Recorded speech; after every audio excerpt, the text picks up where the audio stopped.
অনেক কষ্ট দিয়ে শুরু হয়েছিল হাঁসের এই ফার্ম। হাতে খুব বেশি টাকা ছিল না, ছিল শুধু স্বপ্ন, আর স্বপ্নকে সত্যি করার জিদ। যখন কয়েকশো হাঁসের বাচ্চা দিয়ে শুরু করেছিলাম তখন বুঝতে পারিনি পথটা যে এত কঠিন হবে। দিন রাত তাদের যত্ন নেওয়া, সময় মতো খাবার দেওয়া, পরিষ্কার পরিচ্ছন্ন রাখা, সবকিছু ছিল বড় একটা চ্যালেঞ্জ। অনেক রাত না ঘুমিয়েও কাটিয়েছি, কখনো অসুস্থ বাচ্চার চিন্তা করেছি, কখনো লোকসানের ভয় পেয়েছি।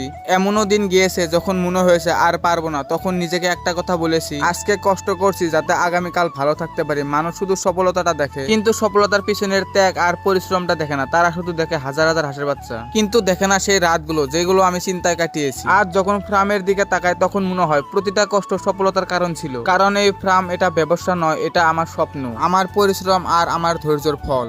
তাই যারা নতুন করে হাঁসের ফার্ম শুরু করতে চান তাদের বলবো, শুরুটা কঠিন হবে, যদি ধৈর্য ধরে লেগে থাকতে পারেন তাহলে আপনিও একদিন সফল হবেন ইনশাআল্লাহ। কষ্ট ছাড়া সফলতা আসে না, আর যে কষ্টকে জয় করতে পারে একদিন সফলতা তার হাতেই আসে। তো ভিডিওটা কেমন লাগলো অবশ্যই কমেন্ট করবেন, আর যদি প্রতিদিন এরকম রিয়েল লাইফের গল্প শুনতে চান তাহলে অবশ্যই আমাকে ফলো করবেন। ধন্যবাদ সবাইকে। যদি হাঁসের ফার্মের ব্যবসা শুরু করতে চান তাহলে আমার সঙ্গে কন্ট্যাক্ট করারেন।